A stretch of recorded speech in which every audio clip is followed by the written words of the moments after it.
that external validation is something that we're taught that we need when we're young, right? But then you have to let go of it as you become an adult and as you pursue your purpose, because nobody else understands your purpose, right? Yeah. Nobody else got that vision, only you have it. So you can't attach your worth and your vision to external people validating you and telling you, yeah, good job. Hi everyone, and welcome to LATV Latina Exclusive. My name is Yanina Oyarzo, Latina TV host and all-around creative woman who has worn many hats throughout life. Today I'm sitting here with afro-latina and filmmaker Eliana Reyes. She's a producer and host here on LATV for LATV Roots brand. And on top of that, Eliana is a multidisciplinary artist and entrepreneur with a profound passion for storytelling. I want to give a very warm welcome to Eliana. Thank you so much for being here today. Thank you for having me. So we start off the show with 2 roses and a thorn. Yes. So can you give us yours for this week or this month or this year? Yes, I think 2 roses. So one of my roses will be completing my short film series, which took me 3 years. Another one would be my mom is visiting, and I love having her in town. And then a thorn would be I'm getting used to a lot of transitions that are happening in my life right now, which can be sometimes a little challenging. Growth is uncomfortable. Yes, it is. But it's good. It is. It's good. Yeah. It's just kind of like, you kind of like, what am I doing? Where do I go? Yeah. Finding your footing. Yeah. Yeah. Mm-hmm. Okay. So for those that don't know who you are and have never heard about you or your story, can you tell us a little bit about where you're from, where you grew up, and then we'll take from there. Yes. So I was born in New York, Washington Heights. I'm Dominican and Puerto Rican. When I was really young, we moved to Puerto Rico. And so I grew up mostly in Puerto Rico and also Santo Domingo. So my father was in Santo Domingo. We were in Puerto Rico. So my mom worked for American Eagle, which is like the small American Airlines in the Caribbean. And she would just like pop us on a little 9-person jet and we'd be in DR in like 30 minutes. So long weekends, vacations, all of that, I was always in DR. I did 3rd grade in Dominican Republic as well. So, and then my teenage years, we ended up moving to the Midwest, to Minneapolis, Minnesota. Was that a culture shock? It was a crazy culture shock. So I finished high school there and I did college. I ended up having a full corporate career. I was a project manager in North American finance. It sounds very fancy. And then I had one of those midlife crises where I'm like, who am I and whose life am I living? Right. And then that's when I decided to be like, okay, what does Eliana actually want? And I started pursuing what I wanted to do. And then that's how I ended up in LA. Can you share maybe a notable memory in your life that made you want to say, okay, this is what I want to go and do and why? Yeah. Ooh, that's a good question. I honestly think that I had a really good friend that passed away suddenly, and something about him passing away, it just felt very like holy, like How old were you? I was 30 when that happened. And it was just like, this is someone that I had like memories in the club with and whatever. So it was different than when a family member that's older passes away. It hit me differently. So I was like, you know what? From that year on, I stopped doing all the things that weren't aligned with my actual dreams. And I started taking acting classes. And I remember walking into the Guthrie Theater in Minneapolis, which is a world-renowned theater, and taking classes. And then the professor telling me like, you're really good. You should do this, And then I had a moment where I was doing a monologue and like something happened through my body and I was just like, this is what I want to do, And it wasn't so much about, I want to be on camera, I want to act. It was more about telling this story and using my body and using my words to tell the story and emote these feelings and these emotions that the character was feeling. And I never stopped. Would you say you felt peace in that moment? I did. I felt it was almost like, I felt just like aligned. Like, I don't know how to explain it. It felt like everything was like click. Yeah. There's a quote, I don't remember and I'm paraphrasing it, but it always says, and I do life by this. If you feel peace in any moment that you're doing something, then you're on the right path. And that's how I always know if to sway this way or that way. Yes. Like there's nothing, it might not be peace, but there's, like you said, a moment of clickness Yes. that you just can't explain. Yeah. So you ran with it. Yeah, I did. And for me, it's kind of, it goes up my spine. So it's like a chill that I literally feel go from the base of my spine up to like the back of my neck. It's almost kind of spiritual for me when I feel that feeling.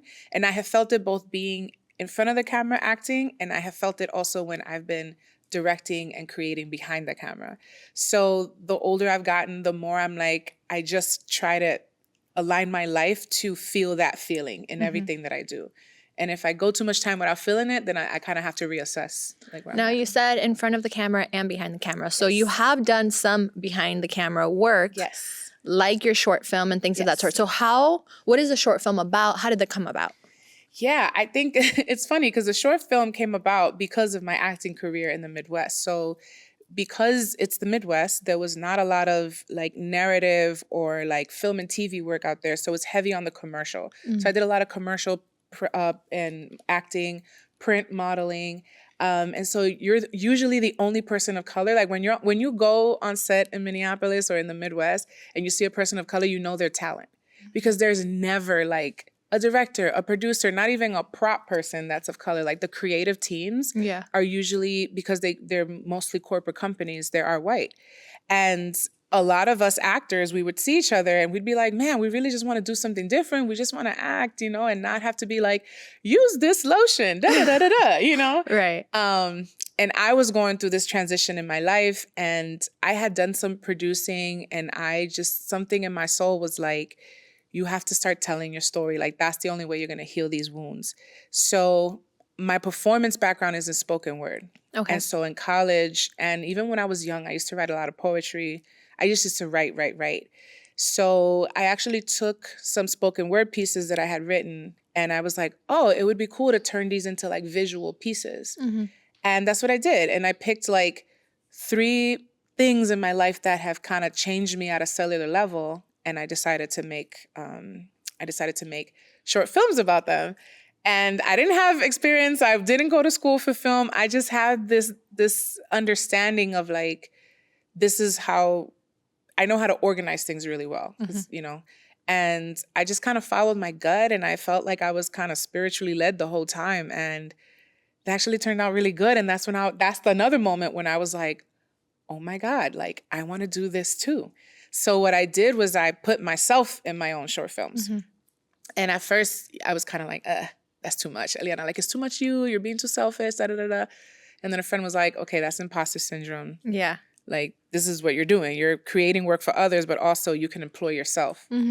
So that's how that happened. But it really was to provide an opportunity for me and other actors of color that weren't getting casted for short films and for narrative work, for us to do something different, and for me to showcase, hey, I can act, I can produce, I can direct. And then I also grew up singing and writing, so there's some original music and that's part of the short film collection that are songs that I wrote and I'm singing too. What is the short film that you just recently did a streaming about?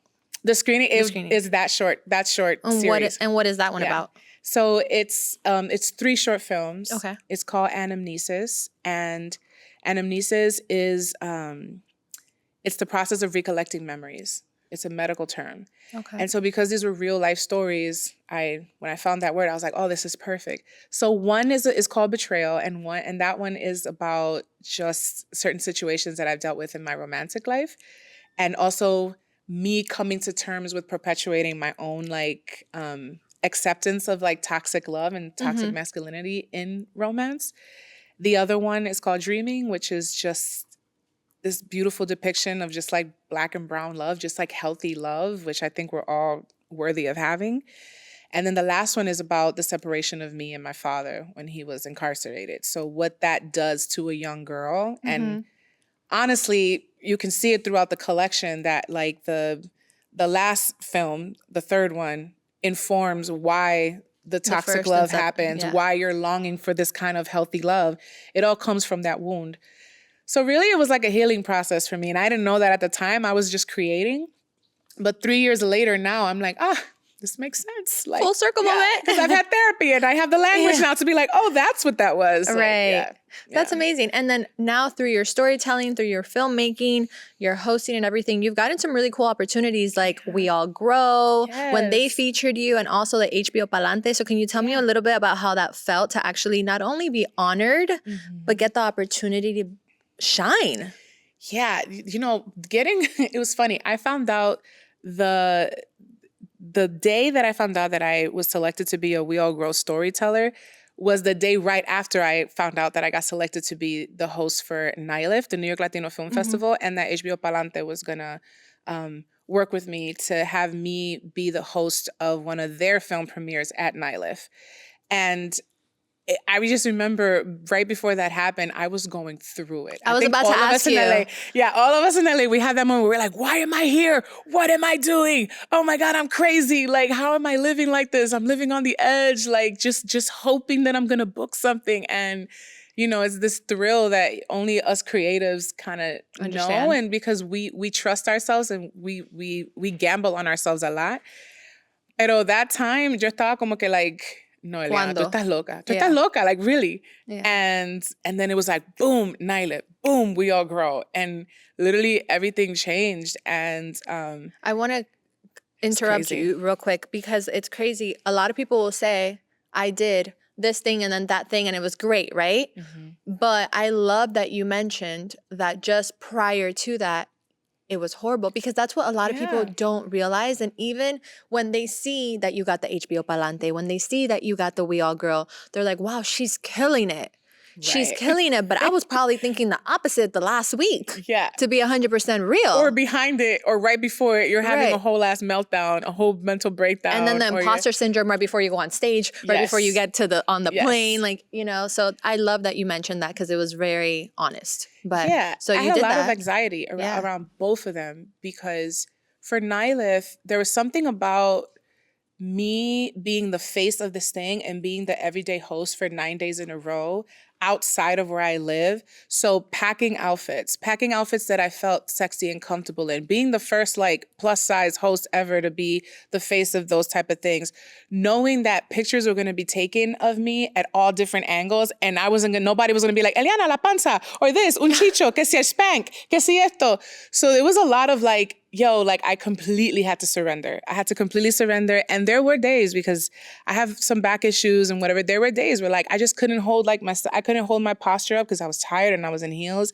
And I would see the pictures and I'd be like, damn, like my stomach looks really big. And I kind of get down on myself. And then I'd have to kind of reel myself back and be like, Eliana, like there's some little girl out there that has a panza that needs to see you out there with your beautiful makeup and your beautiful dress being the face of this thing. 1,000%. And that's been my whole career. It's like pushing myself to get past those fears and that negative self-talk that was kind of, not on purpose, but was kind of ingrained in me when I was a kid. And also breaking the barrier that you have to look a certain type of way, you have to sound a certain type of way, you have to act a certain type of way to be able to get these opportunities. Yes. When it's like, it can be, and it is for everyone, because you will gravitate and make somebody else, like you said, feel at home, like they can do it as well. Right. Yeah. And so you said all that. Now my question is, did you really sit with yourself ever after that accomplishments and say, wow, I did that. I'm proud of myself. Because I feel as women, like we were talking off camera, we're always like the next thing, hyper stressed, hyper anxiety. What else do we work on? Because we feel the need to have to prove so much to everyone and different sectors of ourselves as well. Yes. But were you proud of yourself? Have you given yourself that moment? Yeah, I did. And what was wild is that, I kept getting pictures and videos for months after, right? And also like my social media following grew. And so many people were like, so for months and months and months, I kept getting reminded of like, yo, you did this amazing thing and you're forever attached to this amazing thing. And what was crazy talking about like being high functioning, a stressed person is that I literally flew back from NYLIF after 9.5 days of just hosting. I get here, I have 3 days to finish my piece, and then I go to Palm Springs for We All Grow.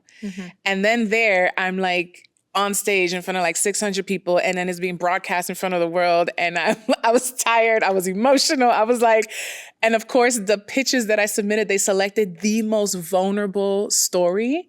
And I just remember being like, yo, I feel like I'm going to fumble on stage. Mind you, I come from a performance background. Right. I come from being on camera. Like this is, you know, but I didn't have a moment to breathe really up until November was when I sat down and I went through all my social media and and I went through all the pictures the photographers sent me.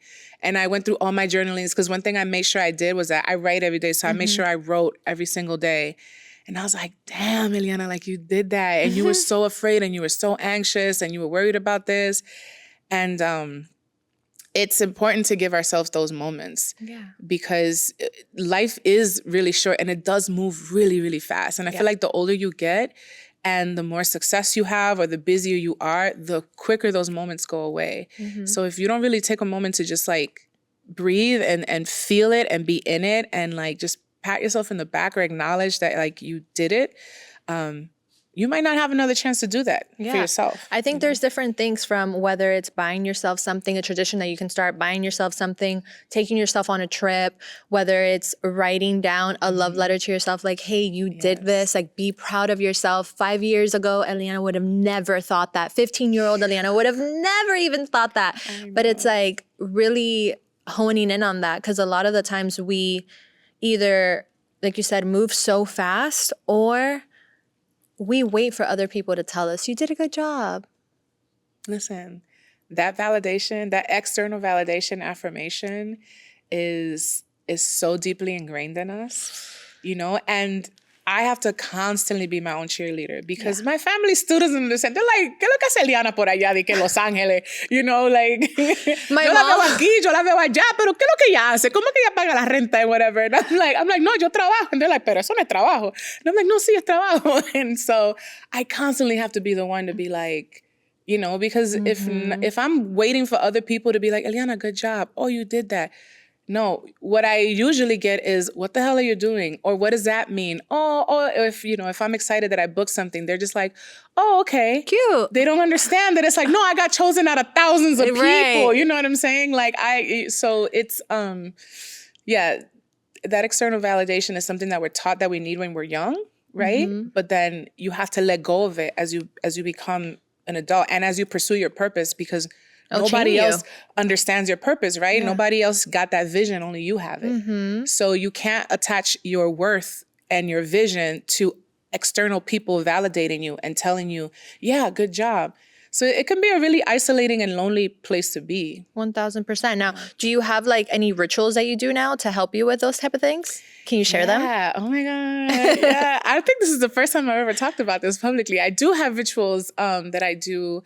I think for me, spiritually, I've had to really, my spiritual coach, she tells me it's like my own spiritual charcuterie board. Ooh. You know, because I grew up between Jehovah's Witnesses and Catholics and just like the world. And I've also been very like curious of our indigenous practices, you know, being Taína, being also having African ancestry. So I've always been called to water and nature and root work and grounding and light work. So throughout the years, I've kind of developed my own way of like grounding myself and spiritually connecting with myself. And that involves, journaling. It involves meditation. It involves oracle decks that I use for light work. And I also still pray. Like I'm still, I'm a believer. I found that I had to kind of unsubscribe to religion per se, and in the way that it's structured by society. In order for me to give myself permission to explore what actually like allows Eliana to break through and to open up. And build your own relationship. Yes, because I didn't realize that I was repressed because I'm like, don't do this, don't do that, don't do this. So when I gave myself permission, I was like, okay, as long as I stay in the benevolent, like you'll never see me, throwing hexes on people and none of that. Like I don't mess with the dark spirits. You know what I'm saying? But it really is about, self-love, owning your worth, your light. So every week I do a ritual. Every Sunday I take time and I sit and I write and I pull my cards and I meditate. Seems like you give yourself grace. I do. I have to. Yes. I have to, because it's too much. It's too much. And sometimes I'm like, yo, you're crazy, Eliana. You are so crazy. Like, well, also being a creative in so many different hats, it's pulling and tugging at you in different areas that if you don't fill your cup, you're going to constantly feel depleted. And how are you supposed to, work at 100% when you're on 3%? Exactly. Well, and you add to the fact that, we live in Los Angeles. The creative hustle here it's tenfold, right? And then what I have found is that the times that I have been the most successful, or the things that I have done that have stood out the most, have been when I have been the most vulnerable. So how can I open up, be vulnerable, while also protecting myself, fill myself back up, and then realign myself to keep walking forward? Like, it's like a choreography of energy. Yeah. And if you don't take the right step, like, you could easily just end up a whole week in bed, like trying to just recoup from all the energy that you're putting out into things. So it's definitely important. Okay, so you did the screening. I did. Which was crazy. It was a healing process. It was. The films are very vulnerable. Is it out?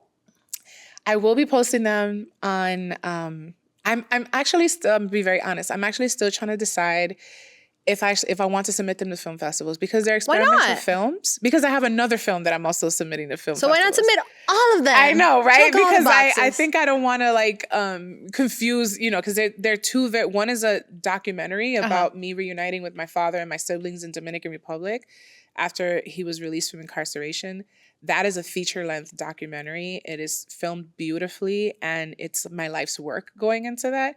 The other ones are kind of like a precursor to that. But it's almost like something happened to me the last probably 6 months, where I kind of gave myself permission to start putting my work out there. Because I've been creating, but everybody knew me as the model, as the host, as the commercial girl, but not necessarily as oh, Eliana's she's a whole ass filmmaker. She's a whole ass storyteller, right?